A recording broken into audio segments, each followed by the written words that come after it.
This podcast is sponsored by nobody. Hey dudes, welcome to Splat from the Past, the only 80s themed horror sci-fi show where things can get totally radical. Now today I will be welcoming a legendary voiceover artist, and I am talking about Mark Dodson.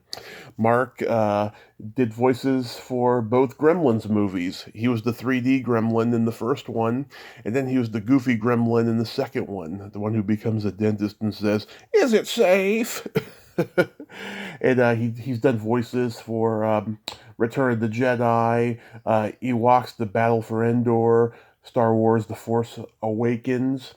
He did the zombie voice for Day of the Dead. And we're going to talk about all of that stuff today.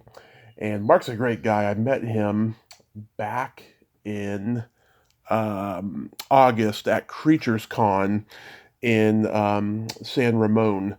Was it San Ramon, San Rafael? One of the two.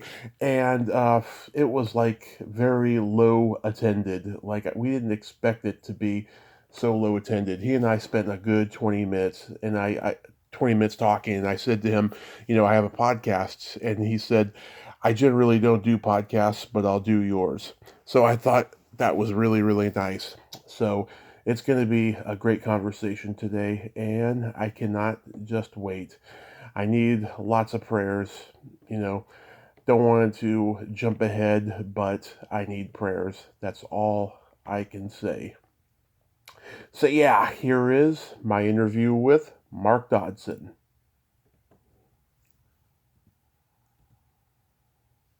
Hello. Hey Mark, welcome to the show. How are you today? I'm great. How you doing? I am just fantastic. This is such a great honor. Thank you for taking the time today. Well, thank you. It's an honor for me too. Absolutely.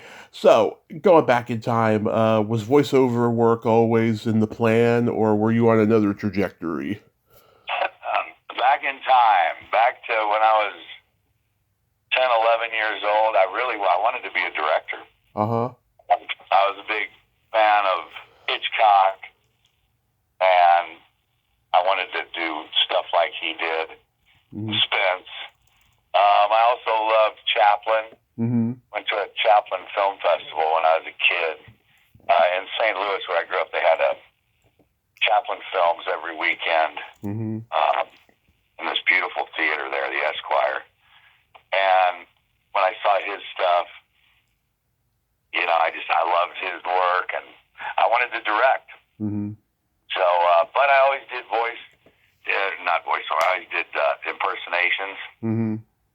And, I thought it was fun. Now, I did go to Disneyland when I was like 10 years old. And when I went through the Haunted Mansion, and I had, been through the other Journey Through Inner Space and moments with Mr. Lincoln when it was just Lincoln was the only president in there. Yeah. I heard this voice, and I was like, God, that's a great voice. I wish I had a voice like that, and I could do voices like that. And turned out I was Paul Frees. And so I became a big fan of Paul's, and I always did impersonations, Mel Blanc stuff, Warner Brothers, and of course in those days you did Bela Lugosi or Boris Karloff or the guys from my childhood. So yeah, so that was always something I loved doing, but I didn't think I really wanted to be an actor. I took drama and all anytime I could in school and everything that would relate. Because I knew I wanted to work in film and TV. But it came up a lot. What's funny. People would say, you should do voices. And I was like, no, I want to direct, I want to produce. So, but I'm happy I ended up where I did, Yeah. I love it. I love doing voiceover, and I think the biggest thing for me, I was very shy when I was a kid, and when I would go in front of people, I'd get too nervous. I'm like, I could never do that, Mm-hmm. I want to be behind the scenes and tell people how I want it done. Let them do it. Did you ever try to go up and do stand up with those impersonations? No. No. No. That's a tough way to go. Those guys. Yeah. You're out there all by yourself, boy. There's nothing to help you. Yeah, I did it for 10 years, and it's not for Yeah, how was everybody. it? You live or die, and you can die. And I'm like, I don't want to die up there on that stage in front of everybody. Exactly. Yeah. I I mean, have great respect for comedians. I love comedy. mm-hmm. And actually wrote comedy for morning show radio for years. I owned the Heartland Radio Network, and we did morning show comedy.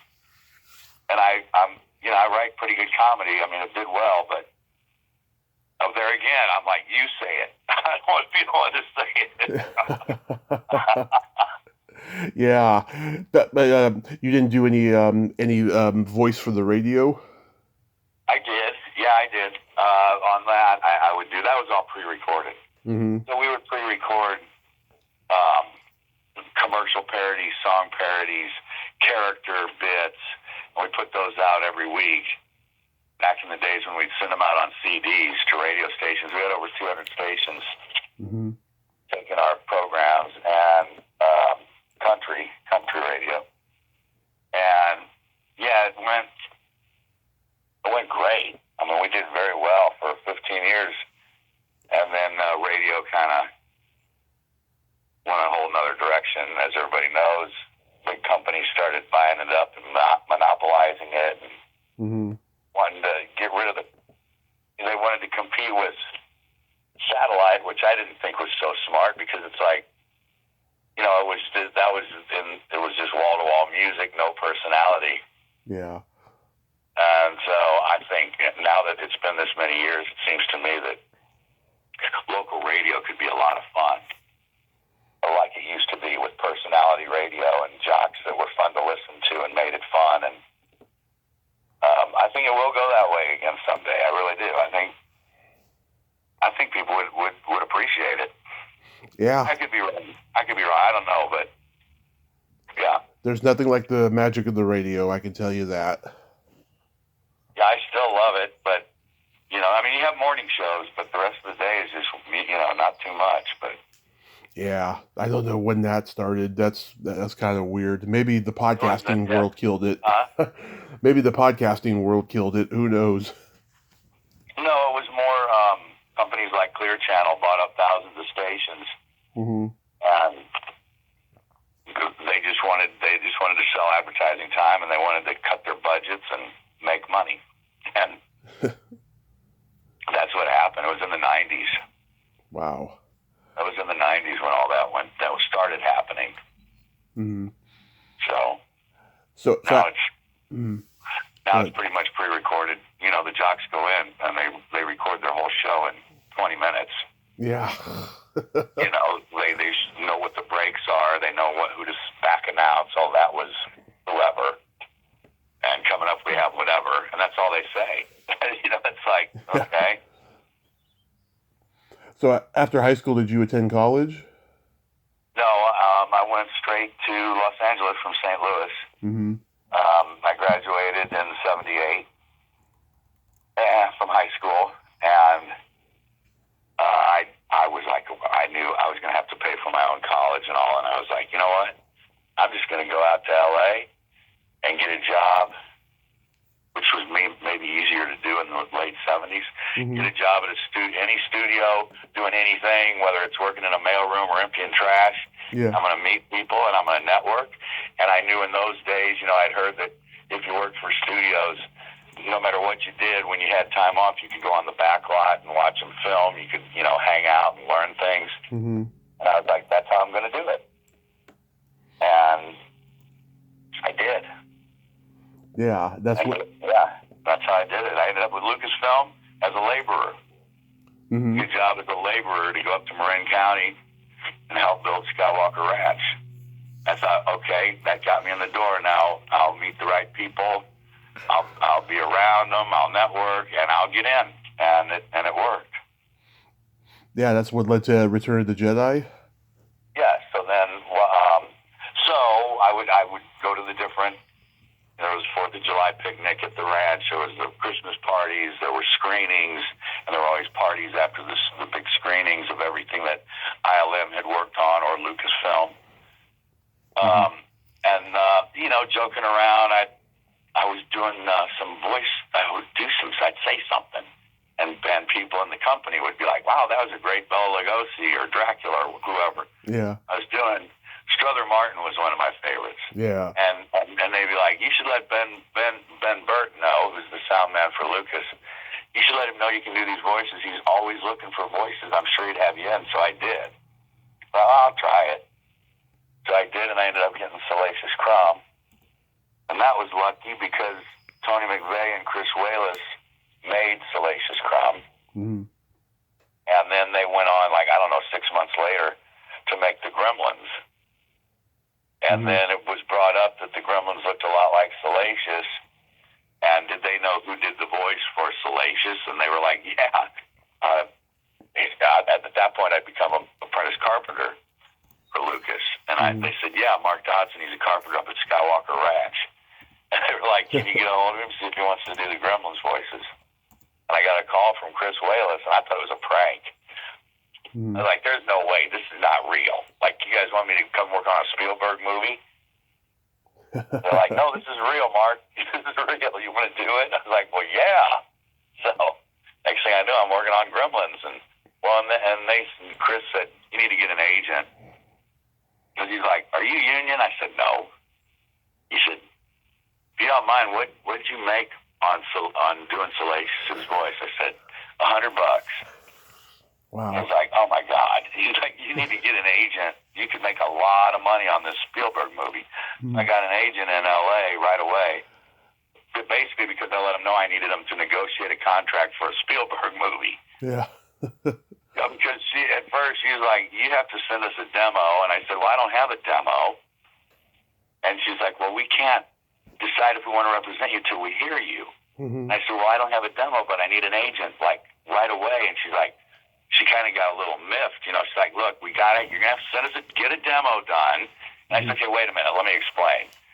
I did some stuff on Return of the Jedi, and now they want me to do this movie called Gremlins, and I'm going to be the voice of the Gremlins. It's a Spielberg movie. And I needed somebody to negotiate this. And she goes, 5 seconds, she says, how soon can you be here? I said, well, I guess you don't need a demo now. So I'm up in Northern California working at the Skywalker Ranch, and I can be down there next week. She's like, okay, we'll see you here. And they're aware. That doesn't happen anymore. Then they're like, well, now that you're signed with us, do you want to audition for other things? I said, sure, may as well. First thing I auditioned for was a voice for Disney for it was an educational film called Fitness and Me. It was about a kingdom and about getting fit and healthy. And the voice was a character called Sir Sloth. He was a knight who he was lazy. And he was a big knight. And I did like, is it time to get up already? And the next thing I know, I get a call.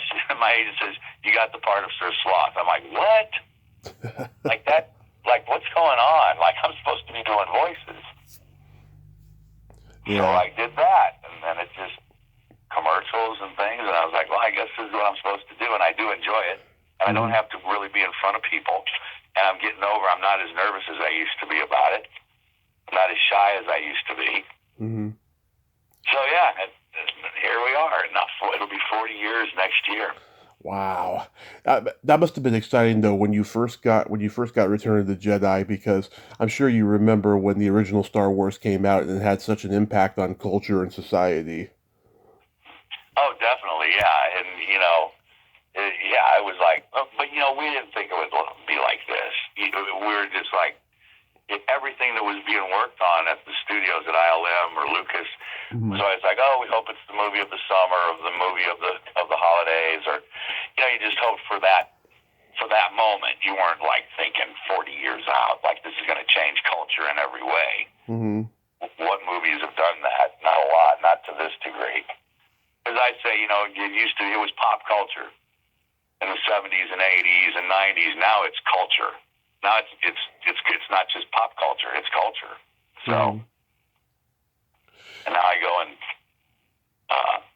last weekend, where was I? San Antonio, Texas. This past weekend, signing autographs for Salacious Crumb and the Gremlins. I would have never thought. I would have never and meeting fans and that love it, and generation after generation. Yeah. That I'll have a father, a son, and a grandfather. 3 generations there. That the grandfather showed his son Return of the Jedi and Gremlins, and his son showed his son, and they all love it together, and it's really cool. It's heartwarming. It's something that all 3 generations, a family can relate to and talk about together and agree on, or disagree in a good way. Yeah. On what was the best scene, or what was the best Star Wars movie, or what was the, But yeah, so it's yeah, but humbling to be. It's still very humbling to be a part of it all. Yeah, the Lucas people obviously liked you because then you did Ewoks: The Battle for Endor, and then The Force Awakens, many years later. Yeah, I guess they liked me. They do. They're great people. Mm-hmm. The people at Lucasfilm, even to this day, I meet the new people that come in, and they're all so nice. I haven't ever met a single person that wasn't welcoming. Mm-hmm. I think would be the word. It always felt like a family. When I meet new people that come in, I welcome them. I always say, welcome to the family. It's a lot of good people. Anybody that's listening to this podcast, I don't think would ever tell you a bad story about any Star Wars actor. I've never heard of one. Absolutely, me too. If you can come up with one, let me know. I'd like to hear one. Interesting. Yeah, no, I've heard nothing but good stories as well. I saw The Force Awakens in the theater. I thought it was way better than the prequels. I liked it a lot. And the ones that come out since, I haven't had a chance to see yet, but I will. I loved them. I loved the last 3. I thought they were great. I didn't have any complaints. No, people complained about about Luke. Mm-hmm. Becoming a curmudgeon, basically, but it's like, dude, that's very well. So I'm in my 60s now. Mm-hmm. I'm like, no, that's how you'd be. You've done this. You did that all your life. You fought. Now you just want to be left alone. I think that's very realistic. I thought it was actually endearing. That he was like, hey, Lee, come on, I'm on this beautiful island. Come on, I really don't want to do this, but. As with me, my kids would tell you, but when we really need him, when we really are like, Dad, really, we got you. We really need help. It's like, okay, I'm here to help you. But I want you to do it on your own. Yeah.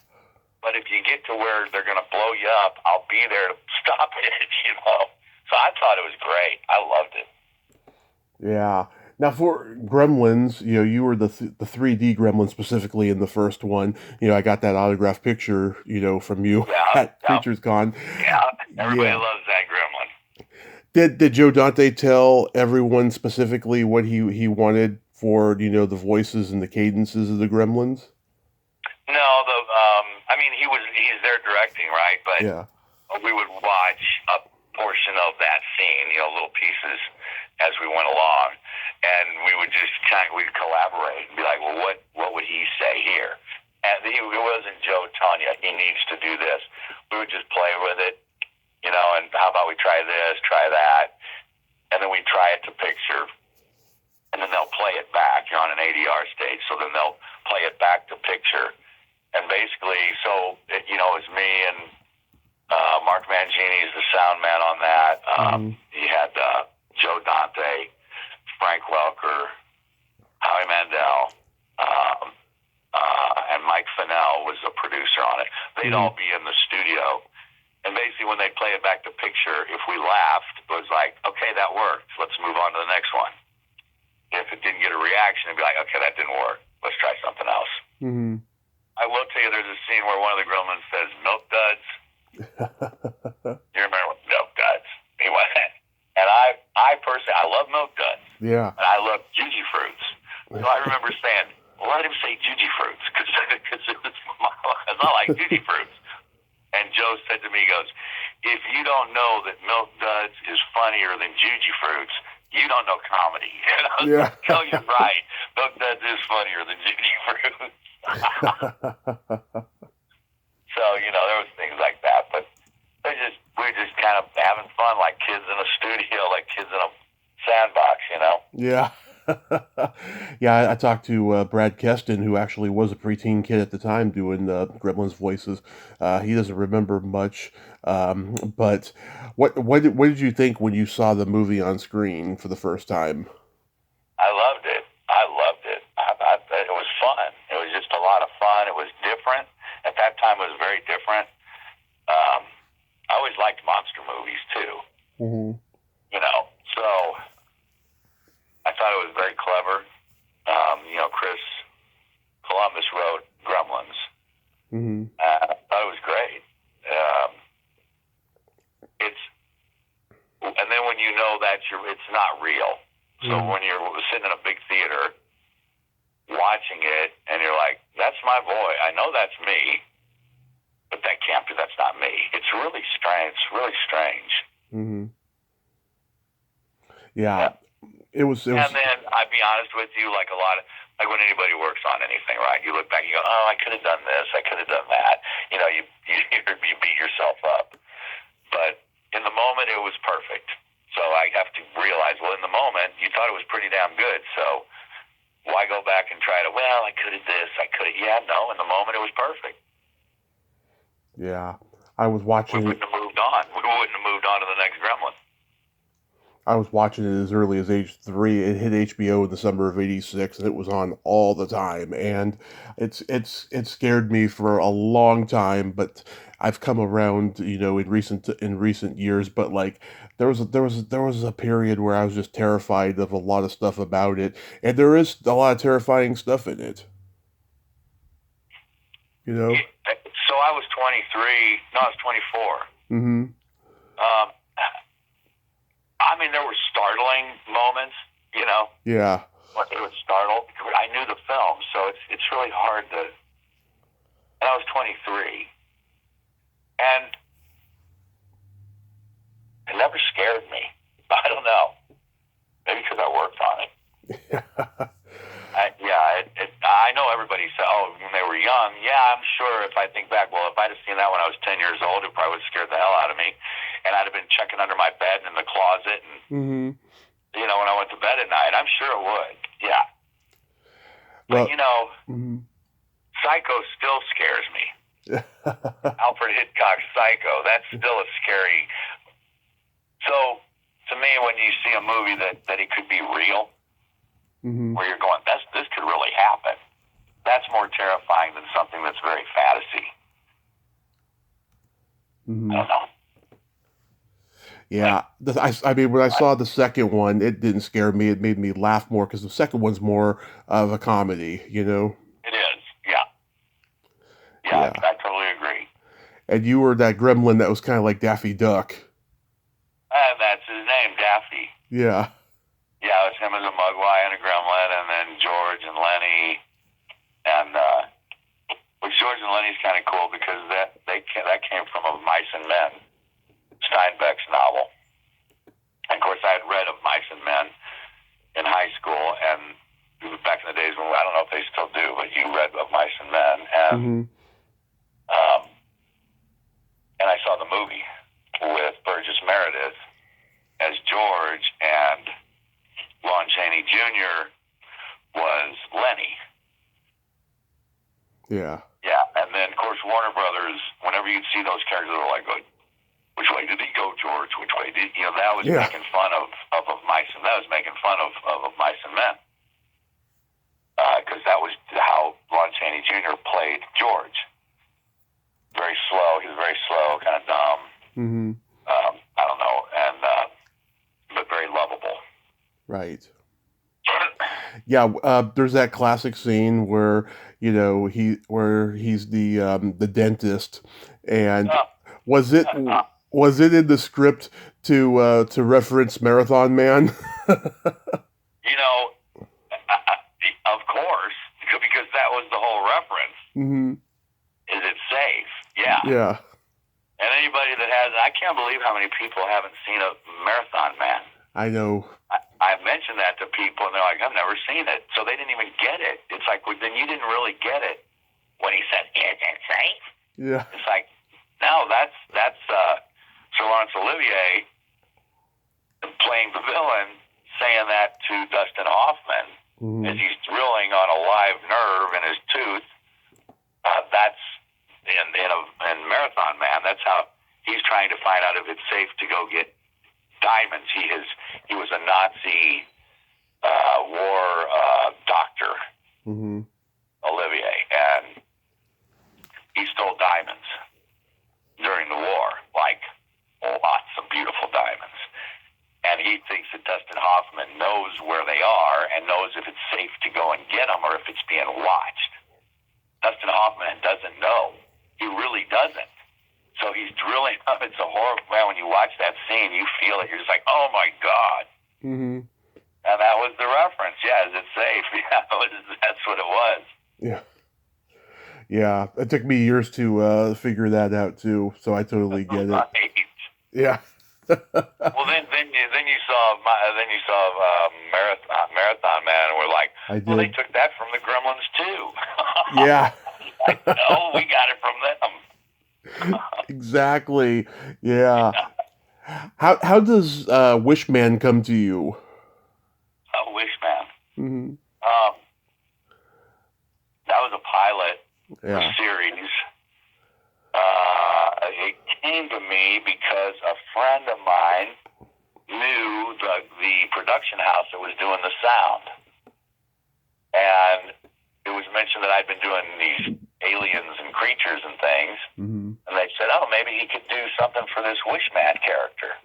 And next thing I knew, I was working on Wishman. Yeah. Yeah. I saw the old... In that movie?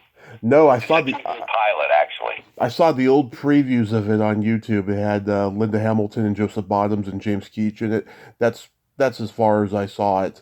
I was intrigued by it. I was like, he's a pretty cool creation, Wishman. Yeah, he was. He was cool.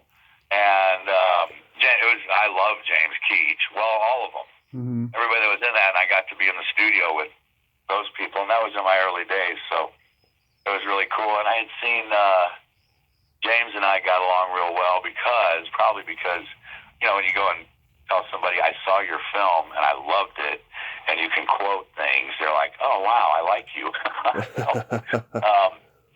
But James had been in a movie called The Long Riders. Yep. Where he and his brothers are in that about the James Gang. Great movie. Montrell's riders during World War II, during the Civil War. And I love that movie. I'd seen it. And Ry Cooder did the music for it, and the music was amazing, I thought. The whole film, I thought, was a great film. So, yeah, when I met him, immediately I was like, I love that film. And we talked about it a lot. Yeah, it's a great movie. James and Stacy, the Keach brothers. Yeah, that's a great movie. Walter Hill, too, directed it. Yes. This movie, this pilot, though, had James Frawley directing, who we lost a couple of years ago. He was an actor studio graduate. He had directed The Monkees and the Muppet movie. He was a very talented guy. Yeah, he really was. And yeah, unfortunately, we did lose him not too long ago, wasn't it? Yeah. It was, I think... He was great to work with. Everybody, I've been fortunate. The people I've worked with have all been in film and TV. Other times they haven't. But in film and TV, they've always been very gracious and very, do your thing. Not over-direct you. And just everybody, they've all been very laid back. Not what I imagined as a kid growing up. I imagined what I saw when I was a kid, which was the bombastic studio barons, Yeah. That were always yelling and freaking out, the mad genius kind of thing. And it's like, none of the people I've worked with have ever been like that. Yeah. So. How does Day of the Dead come to you? Day of the Dead was another one. That was another where I was at a party with Mark Mangini, and there was a lot of industry people there. It was after Gremlins, and there was a guy there, Patrick O'Sullivan, I believe.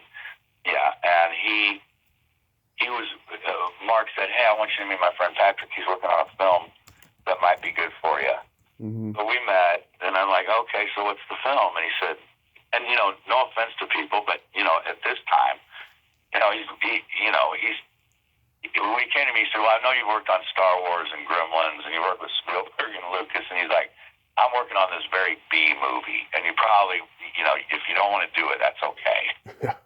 And he said, "We really have a very small budget, but it's a zombie movie, and we need voices for these zombies." And so I started doing some, how I thought a zombie would sound, and he described them and how they moved, and he goes, "Man, that's great. That would be great." Mm-hmm. He said, "Okay, well," I said, "Well, okay, well, what's it pay?"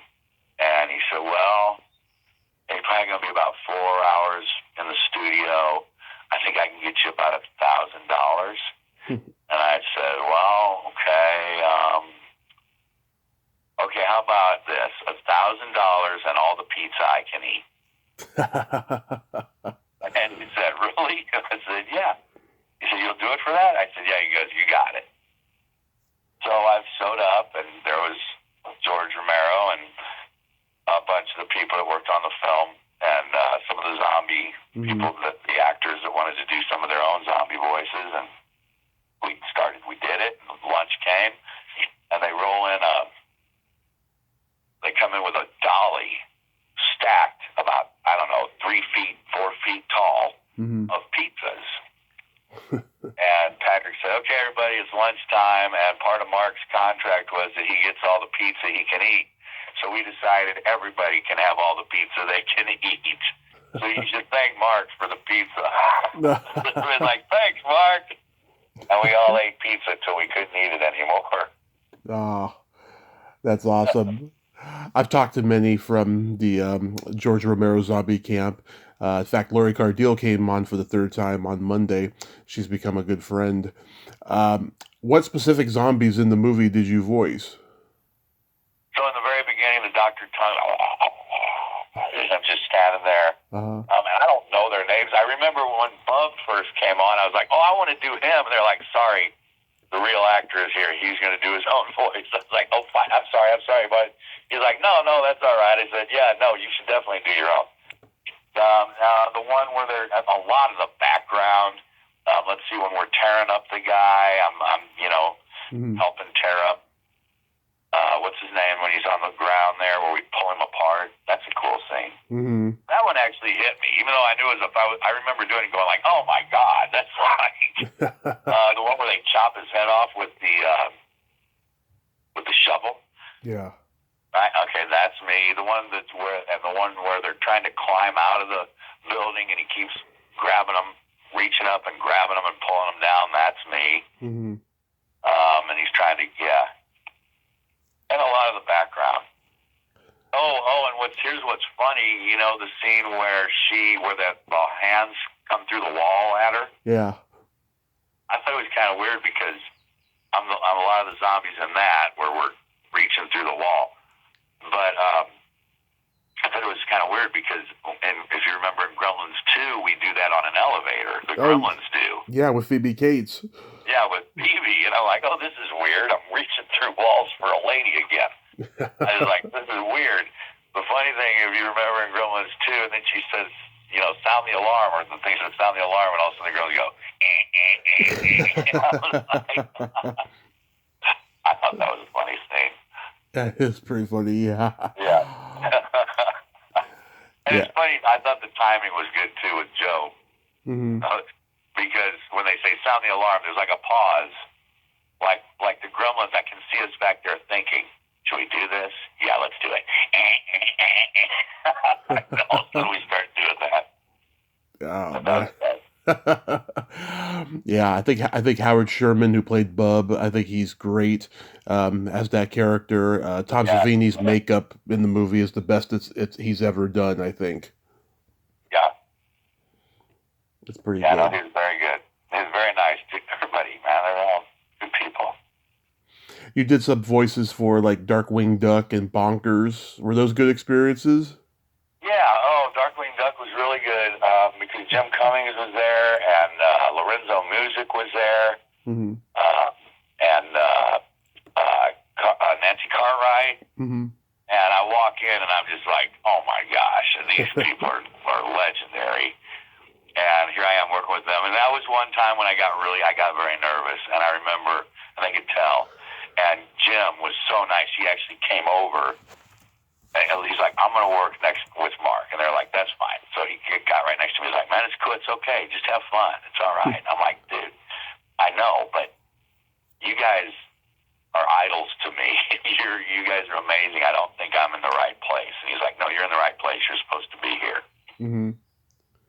So Jim was super nice, and everybody, they were all really nice. And when I would do my takes and stuff, they'd be like, that was great. Oh, that was great. You're great. You know, I was like, okay, you guys, you can stop. You guys are great. But, yeah. That was fun. I did Darkwing Duck's Guard Dog. That was a good one because then they used it throughout the series. Mm-hmm. It was just, I didn't even have to go back in. They just used all the barks and things. And I did Professor Moriarty and his hench moles. Mm-hmm. That's cool. Yeah. Now we know how inaccurate IMDb can be. Is there anything else from the 80s that's maybe missing that you did? I'm sure. Well, certainly. Well, one thing that you don't see on there is all the commercial work that I've done. Yeah. So all the announcing and narrating and commercial stuff. I don't know. I did things for Chuck E. Cheese. Remember Chuck E. Cheese Pizza Time Theaters? Mm-hmm. I don't think those are on there. They might be. I don't know. I did it. There was actually a film that we did for Chuck E. Cheese called The Christmas That Almost Wasn't. And I'm the storm cloud, and I'm some of Santa's elves. But especially, there's not that much on there. Some of the TV series, some of the hunting series that I did for Outdoor Channel are on there. Bow Madness, another one. Anyway, and there's things I'm doing right now, actually. There's a fishing show that I've been doing for years that doesn't show up on there. Mm-hmm. I don't put stuff on there. The producers do. Mm-hmm. Well, when IMDb started, I didn't even know about it until somebody told me, hey, you're on IMDb. And I'm like, what is IMDb? Mm-hmm. And they go, oh, yeah, you need to go there and check it out. So I went there and I was like, oh, wow. I wonder who's putting these up, you know? But when they started it, whoever worked for IMDb, I guess, started it. And now the producers have it done. You can do it. I could do it. But I don't feel like it's my place. I feel like that's the production company should do that. So another thing you don't see is like you'll see where I did Star Trek Online, video games, a lot of the video games. So the year that those games come out is the year that I will appear under. But I do voices for Star Trek Online every year. I'll probably have about every other month or every 3 months, I'll do another new character for Star Trek Online, or they'll bring back one of my characters. They'll have more lines. And that's how it is with all the video games that you see. So even though you only see it back in 2005 or whatever, I'm still doing those every year. Mm-hmm. So that doesn't really show up, for video game actors when we keep reprising the role. It still shows as the year that game first came out. A new game just came out I can finally talk about for people who are Bendy fans, Bendy and the Ink Machine. Okay. I can now talk about it. It just came out. It's called Bendy and the... what's it called?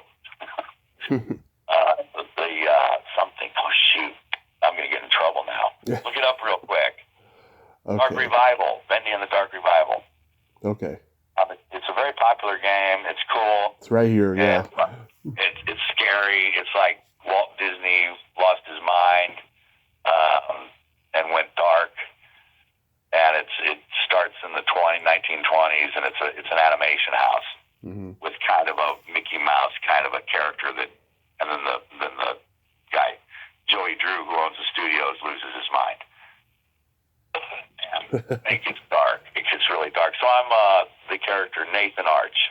Mm-hmm. So Joey Drew has lost his mind. Nathan Arch takes over the studio. Yeah. So that came out, and then I just got a new podcast series, believe it or not. Really? I'm going to do a podcast, yeah. I've been turning them down for years. I was just like, it's not my, I don't know. Yeah. And then one came to me, and I was like, well, this is a cool one. It's suspenseful, it's crime, it's actual mysteries, murder mysteries and things. And I just got that, and that'll start airing early next year. Awesome. Early in 2023. And I'm the narrator for that, and there'll be 50 a year. Mm-hmm. One a week, basically. And then they take a little break at the holidays. But nice. Yeah, so that's going to be fun. It's a company out of the UK called Noiser. Mm-hmm. Puts them out, and if you go check their site, they put out some great shows. That was another thing. I went and looked at what work they had done and listened. I was like, these are really good. Yeah. I do want to be a part of this. So I got it. Auditioned and got it. That is awesome. Yeah, that's going to be fun. The Lego Star Wars Skywalker saga, they brought back Salacious Crumb, and he tells jokes. He speaks English. All right. Bad jokes, of course. Of course. Yeah, I guess dad jokes. But yeah, it's funny. It's kind of fun. How long have you... did that recently. I'm Jack. There's a game called Ghost Runner. Mm-hmm. These video games have gotten pretty good. Mm-hmm. They're really good, and a lot of people like Ghost Runner, and I'm the lead in that. I'm Jack. Kind of a voice in your head. I just did Serial Cleaners. That's out. I'm Bob. I'm like Mr. Wolf. Mm-hmm. Remember in Pulp Fiction? Oh yeah, Harvey Keitel. I'm a cleaner for the mob, and I go after you've blown somebody up. I go in and clean up the mess. Harvey Keitel, yeah. Yeah. Yeah. So that was fun. That's kind of a Jersey, he's got a bad attitude. He's been doing this for a long time, and he's really he's ready to retire. And, yeah. But here's what we're going to do. You need to go over here. You need to get some blankets. We're going to wrap him up in the blankets. We're going to put him in the car. We're going to, that's that kind of a guy. Yeah. That's fun. These are games that already are pretty popular, so maybe your listeners will have heard of these. Yeah. How long have you been doing cons for? I should look back and figure that. I think about 15 years. Okay. Yeah, about 15 years. Glenn talked me into it. Mm-hmm. I was like, nobody wants to. I don't see why I would do this. Mm-hmm. And the friend of mine was like, people love the Gremlins, Mark. They'd love to meet you. And they love Salacious Crumb. They'd probably it'd be fun for them to meet you. Yeah. And part of my thing was, well, let them have their own life. Like, let the Gremlins be their own thing. Because when I was a kid, when I would see the person that did the voice, then when I would watch an animated, like Warner Brothers, I would always, it kind of took away from Bugs or Yosemite Sam. Because, I'm kind of halfway picturing Mel Blanc. Mm-hmm. Now, maybe not everybody does that. Perhaps it's because of the way my mind works and being in, wanting to be in film since I was a kid. Mm-hmm. But for me, it took a little bit away, and I was like, let them have their own life. I think people will enjoy it more. Well, then he's like, you know what? They've had their own lives for 20 years, man. Yeah. You're not going to ruin them now by showing them who did their voice. Right. I said, no, I don't want that, no. And so then, I don't know, months later, he called and said, hey, and I was living back in St. Louis. I had moved back there for a while, my hometown. Mm-hmm. And he said, and this was a special effects guy that lived there. Yeah. He said, hey, there's a show in Illinois in a couple weeks, and you're doing it. It's like, oh, no, I'm not. I told you I don't want to do this. And because I you're doing it. I got you a room, I got you a per diem, and I got you a guarantee on how much money you'll make. I'm like, what? Like, yeah, you're going to make at least this much. Everything's paid for, and we're going to have fun. Mm-hmm. You're going to meet your fans. I was like, God, damn it. Yeah. All right, Pat. His name's Pat Voss. Mm-hmm. And I was like, all right, fine. You did that. All right, I'll do it. What do I need? He's like, you need a banner, and you need some pictures. So I was like, oh, crap, okay. So I went digging for some pictures of, I had a few of me and the characters, and then got a hold of the studios, and they sent me some stuff, and I went and did the show, and guess what? Mm-hmm. Had an amazing time. I had so much fun. The fans were so adoring, and they loved the characters that I was a part of and the movies I was a part of, and I'm hearing all this wonderful, nice things, and I had so much fun and made some money, and I was like, God, that was great. Right. And he's like, you want to do some more? I said, yeah, I'll do them. So I've been doing them ever since. Wow. What's the craziest thing anyone's ever had you sign? You can guess. I could guess probably body parts, right? Yeah, it was a body part.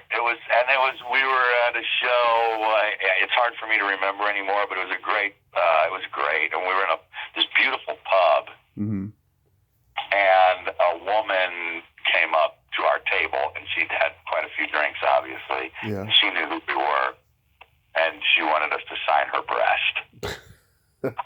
Well, we were in a pub and having drinks. We were all like, don't take it.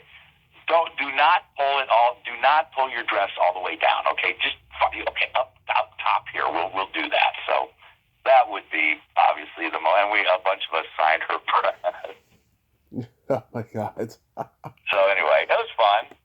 I felt like a rock star for a minute there. Yeah. Like signing a woman's breast. Not something that happens often.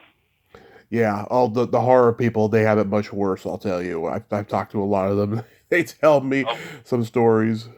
Oh, really? Do they? Yeah. I do some horror cons, some horror conventions, but... Obviously, yeah.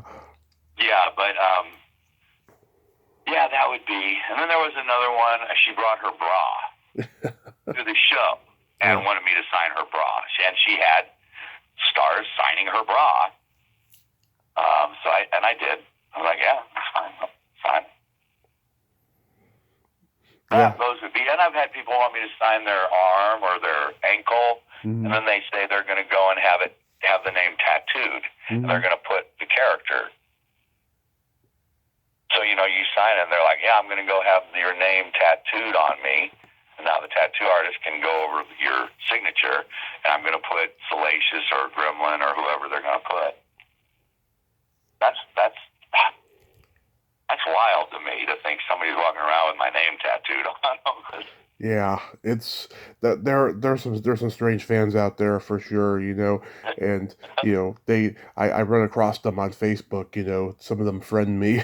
And I'm just like, oh my God, this whole fan culture has gone way too far. Well, they're having fun. Yeah. But you mentioned that when I do the conventions, and I'll have people that aren't into that, friends that aren't into that, and they're like, we just think it's kind of weird. Like, people go there dressed up like these characters, and they act like the character and all that. And one time I thought about it, and I was like, they're totally into entertainment, pop culture, the movie, the characters, all that. Why is that any crazier than somebody dressing up like, I'm from St. Louis, wearing a St. Louis Cardinals jersey and the hat and everything else, and they're walking around with Pujols, on, and they're totally dressed like it, and some of them are dressed really crazy. People that are totally into baseball, I go to ball games, I don't put all that on, Mm-hmm. Why is that any different? And then they'll be like, well, I guess it's not really. I'm like, no, it isn't. They're total fans. They're into it. They're just having fun. That guy doesn't really think he's Darth Vader. Yeah. And that guy wearing Pujols or whatever ball Larry McGuire's Cardinal jersey, doesn't think he's McGuire. He knows he's not McGuire. He's flying the flag. He's showing who he loves, you know? Yeah, it's crazy. But Mark, I want to thank you so much for coming on today, and I'm glad that you got that podcast starting next month. Yeah, it's gonna be fun. Yeah, I will surely listen to it, and I hope you have a Merry Christmas, a Happy New Year, and be safe out there. You too, all your fans. Merry Christmas. Have Happy New Year. May the Force be with us all in the new year, and I'll hear you and hopefully see everybody at the conventions, and we'll have a good time. May the Force be with you. And also with you. Okay, bye-bye. All right, thanks. Yeah. Well, there you have it. Mark Dodson. Ain't he a cool dude? He's such a nice guy, and I'm so glad that he's starting the podcast. That is just so awesome. Well, until next time, this is Tommy Throwback Kovac saying there's no shame in living in the past because the present sucks. Later, dudes.